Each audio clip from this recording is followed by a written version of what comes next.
Pemirsa, sebenarnya seperti apa peluang adanya kemungkinan serangan balik dari gerbong Verdi Sambo? Untuk membahasnya kita sudah terhubung dengan Sugeng Teguh Santoso dari Indonesian Police Watch atau IPW dan Arianto Sutadi, penasehat ahli Kapolri. Selamat sore Bapak-Bapak, selamat petang. Selamat sore. Selamat sore Pak Arianto. Baik, Selamat sore, Pak. saya ke Pak Sugeng terlebih dahulu. Pak Sugeng, saya dengar Anda sempat mendapatkan ancaman, benar? Tidak ada ancaman ya kepada saya secara langsung, tapi saya mendapat info dari sumber-sumber yang saya percaya ada yang sedang mengintai saya, begitu aja. Tapi buat saya biasa saja itu ya, sudah biasa sebagai aktivis puluhan tahun ya. Nah, itu aja Mbak kalau terkait soal ancaman, isu ancaman ya. Baik, Pak Sugeng, terkait dengan kabar adanya kemungkinan ini harus waspada bahwa gengnya Verdi Sambo ini akan melawan balik, tanggapan Anda seperti apa? Ya, saya pernah menyampaikan ada upaya perlawanan ya. Saya mendapatkan informasi juga bukti ya. Ada upaya untuk mendiskreditkan kerja tim sus, khususnya personal tim sus. Dan saya juga pernah menyampaikan bahwa isu itu akan disebar melalui media sosial. Hari ini ya, ternyata itu muncul flowchart atau pemetaan beberapa seperti flowchart lah ya kalau saya bilang ya, itu memunculkan salah seorang anggota tim sus yang didiskreditkan ya, didiskreditkan flowchart itu sama dengan flowchart atau bagan jaring ya yang telah beredar sebelumnya di tengah masyarakat, di mana menempatkan Pak Verdi Sambo sebagai kaisar konsorsium 303 seperti itu. Ini sekarang masyarakat diserbu lagi dengan flowchart yang sama, tapi kayaknya tidak terlalu masif ya, tapi saya tahu.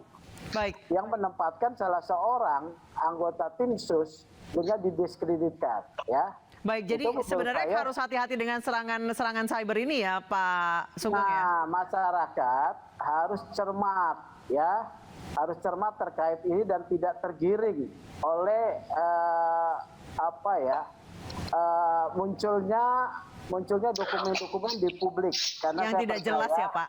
Iya, karena saya percaya Polri melalui Baintelka pasti juga melakukan collecting informasi dan data tersebut serta membuat analisis ya. Kita percayakan kepada Polri. Baik, saya ke Pak Arianto. Pak Arianto, kabar kemungkinan adanya atau kepolisian mungkin harus waspada dengan serangan balik dari gengnya Verdi Sambo itu. Seperti tadi yang dikatakan Pak Teguh, baru udah mulai nih serangan-serangan secara cyber untuk mengubah opini masyarakat.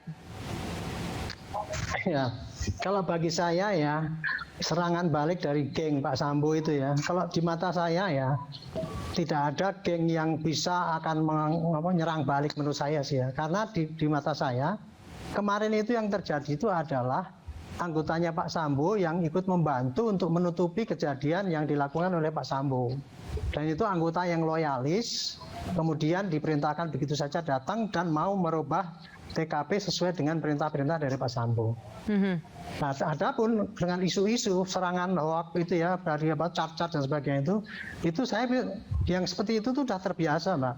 Perang cyber itu ya, itu dalam kampanye kemarin juga gitu kan, perang cyber masing-masing memposting ini dibalas dengan ini. Sama juga dengan ini paling sama buzzer-buzzer yang bisa dikendalikan. Kalau dulu ada Fahmi itu ya. Itu dia kayak gitu, posting-posting nyerang kayak gitu itu. Kemudian kalau menyerang tim sus dan sebagainya itu salah satu bagian dari isinya saling perang gitu. Tetapi menurut tema saya tidak adalah kemampuan dari Sambo untuk menyerang balik, kemudian menyerang Mabes Polri atau menyerang tim sus itu bagi saya kok tidak ada ya. Sekarang udah kelihatan tim sus itu ya, sejak Pak Sambo itu dimasukkan isolasi, dinonaktifkan, dicopot dari jabatannya sehingga dia nggak punya kekuasaan untuk merintah anggotanya, dan anggotanya yang loyal dengan dia juga diisolasi. Itu otomatis semua berjalan dengan lancar semua itu. Tim sus bisa bertambah maju, bisa sekarang berkasnya sudah dikirim ke PU, Dan kemudian bahkan sekarang Pak Putri yang saya duga tadinya, wah ini cuma korban, ternyata itu masuk tersangka juga karena ada bukti-bukti yang menguatkan. Jadi ya dulu ini ya, masalahnya adalah dulu tim sus itu ketika mau memeriksa, itu terkendala karena ada keberadaan Pak Sambo dan orang-orang yang belum diisolasi waktu itu. Nah, begitu mereka diisolasi, selesai lancar semua, tidak ada hambatan menurut saya. Apalagi Pak Kapolri sekarang sudah tegas kan, bahwa itu sekarang diperintahkan pada jajaran semua untuk nyikat semua yang ilegal-ilegal itu.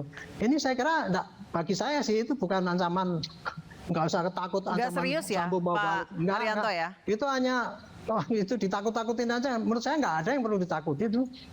Oh nggak ada ancamannya itu kok. Itu di mata saya loh, nggak tahu kalau orang lain yang tahu. Saya nggak ngerti. Bagi saya itu bukan ancaman karena Sambo itu nggak punya geng ya. Yang kemarin itu ya cuma anak buahnya.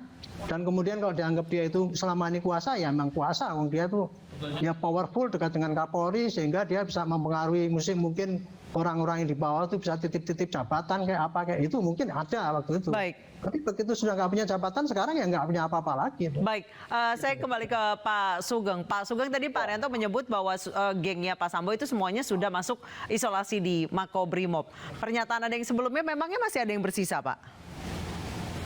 Ya menurut saya yang namanya jaringan pertemanan, loyalitas itu tidak semua yang 83 itu sudah masuk ya. Masih ada ya, menurut saya masih ada.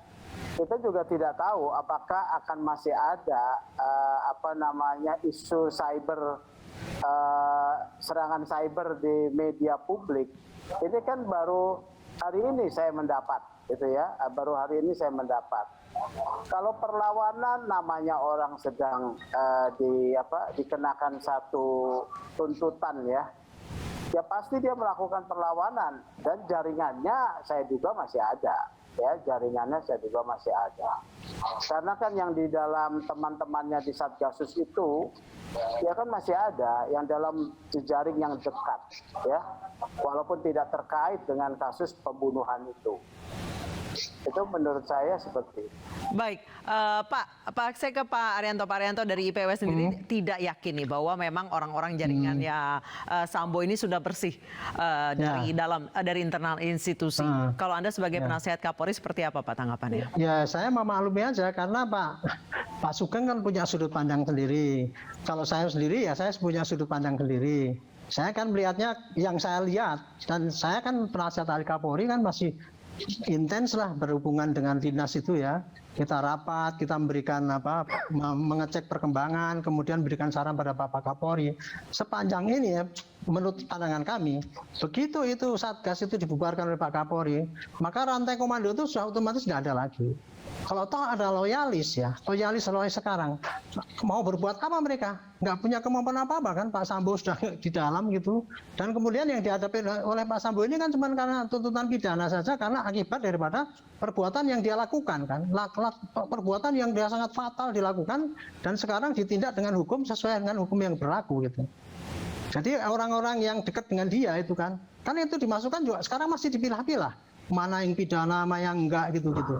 Dan nanti kalau seandainya ada bukti yang baru lagi itu bisa jadi ditambah lagi nanti itu Mbak. Seperti Ibu Putri itu kemarin yang saya di luar dugaan sama sekali itu bisa masuk dalam ikut merencanakan gitu ya. Jadi itu intinya kalau saya menganggap bahwa ancaman Pak Sambo itu boleh saja dikatakan ada, tapi kalau dari kacamata saya kelihatannya ancaman itu mau berbuat apa gitu. Paling cuma ngaco-ngaco informasi itu aja yang bisa dicari. Baik, gitu, saya kembali ke Pak Sugeng. Saat ini fakta-fakta yang terbongkar sudah 180 derajat berbeda dari pernyataan awal. Menurut Anda jalannya kasus ini sudah berjalan dengan smooth kah? Kalau misalnya tadi merujuk apa yang dikatakan Pak Arianto bahwa sejak Sambo ditahan ya semuanya kemudian jadi berjalan lancar.